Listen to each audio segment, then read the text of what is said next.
आंनि बे daily update बड' इउटुब चेनेलाव नोंथांमोनखौ बरायहरनाय थाबाय। दिनै आं नोंथांमोननि गेजेराव मोननैसो खौरां लानानै फैदों।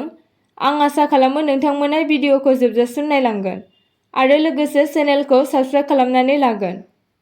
दिनैनि मोननैसो खौराङाव दङ। सेथि खौराङाव दङ कामरुप जिल्लानि बक'आव आसाम मेघालय सिमा सिङाव थानाय ओनसोलफोरनि गोबां आइजो अनसाय आफाद आरो गुबुन गुबुन आफाद आरो सिमा ओनसोलफोराव थानाय गोबां लाइमोनफोरनि नाजानायाव मोनसे सरासनस्रा जथुम आरो हेंथा हाबाफारि लानायखौ नुनो मोन्दों। बे जाथायनि गुबै जाहोना जाबाय दैमानिफ्राय आयेन बेरेखा अन्थाइ बाला जावनायखौ होबथानो थाखाय जायगानि गोबां आइजोफोर आरो माखासे लाइमोनफोरा आयेन बेरेखा बेबायदि हाबा मावनायखौ होबथानो दाबि खालामदों। जायगानि थागिरि आरो रायजोफोरनि फोरमायनाय बायदिब्ला दैमानिफ्राय आयेन बेरेखायै अन्थाइ बाला बोखांनायनि जाहोनाव दैमानि थासारिया गिख्रंथाव महर लागासिनो दङ, जाय फैबाय थानाय समाव मानसिफोरनि गोबां खहा खालामगोन।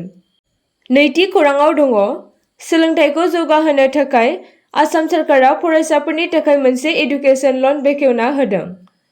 फरायसाफोरखौ सोलोंथाइ लानायाव अनसुंथाइ होनो आरो बिसोरनि सोलोंथाइनि सायाव रांखान्थियारि जेंनाखौ सुस्रांना होनो गिबि मन्थ्रि डक्टर हिमन्त बिश्व शर्माया अभिनन्दन एडुकेसन लन 2.0 खौ बेखेवदों। बे बिथांखिनि थांखिया गोजौ सोलोंथाइ लानाय फरायसाफोरखौ गावसोरनि सोलोंथाइ लानायाव 50,000 रांसिम अनसुंथाइ होनानै हेफाजाब होनाय। बे हाबाफारिया मैयानिफ्राय जागायजेन्नानै फैगौ 20 अक्ट'बरसिम आर'जलाइनि थाखाय खुला थागोन।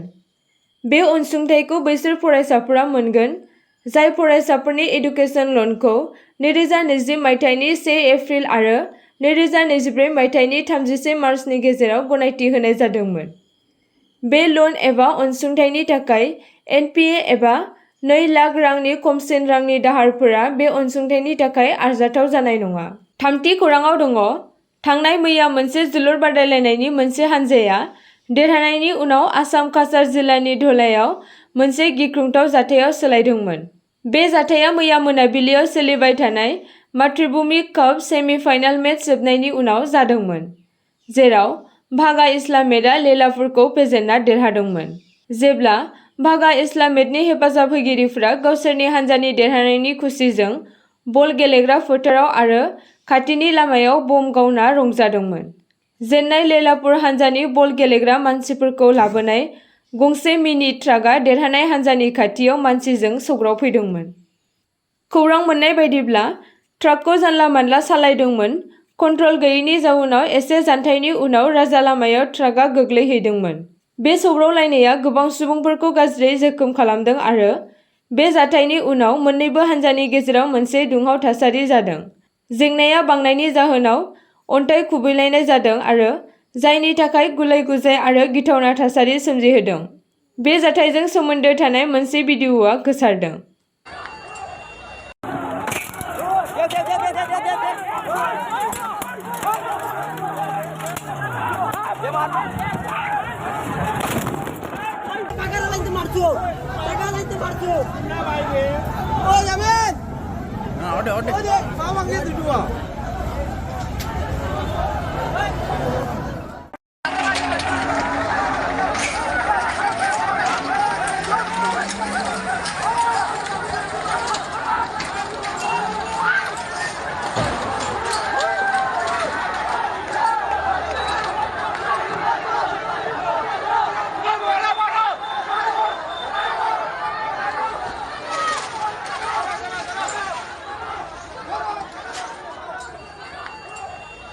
ब्रैथि खौराङाव दङ चिरांनि धालिगावआव थानाय आरसीसीसी अडिट'रियाम बिजिआर टाउनशिपआव बिटिआर सोरखारनि सोलोंथाइ बिफाननि बानजायनायाव फोरोंगिरि सान फालिदों।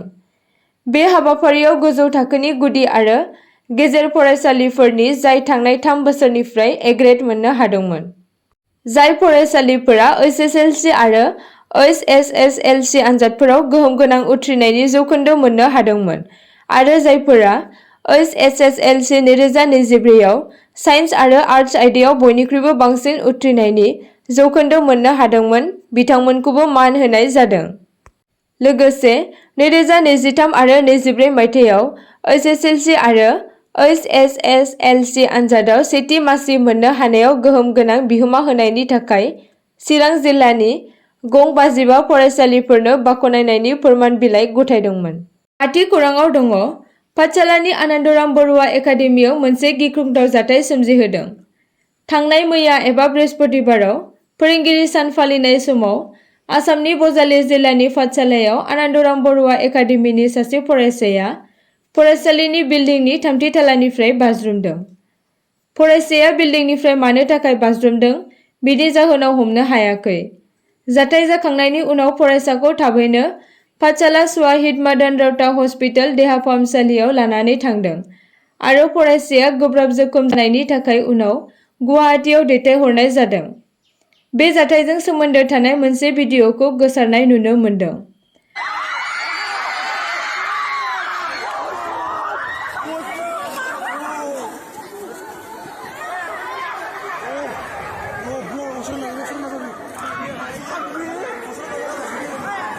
द'थि खौराङाव दङ। मैया गवालपारानि लखिपुराव मोनसे गिख्रंथाव बासनि जाब्रबथाय सोमजिदों।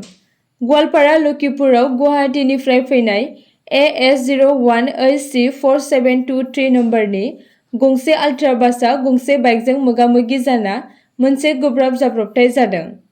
बे जाब्रबथायजों गासै सा 13 सुबुङा देहायारि जोखोम जादों आरो सासे सुबुङा जायगायावनो जिउ खहा जादों होनना खौरां मोन्नाय जादों। 7थि खौराङाव दङ। बृहस्पतिबाराव गुवाहाटीनि बेहेरबारियाव थानाय प्रटेक्ट टिउलिप हाउसिं ससाइटिनि मोनसे एपार्टमेन्टआव सिग्रोमनायाव 7.19 लाख रांनि 1,400 निबो बांसिन नंखाय भारतारि रां बिलाइ मोन्नाय जादों। सासे पुलिस मावख'गिरिया फोरमायदों दि गां 1,438 नंखाय 500 रांनि नटफोरखौ मोन्नाय जादों।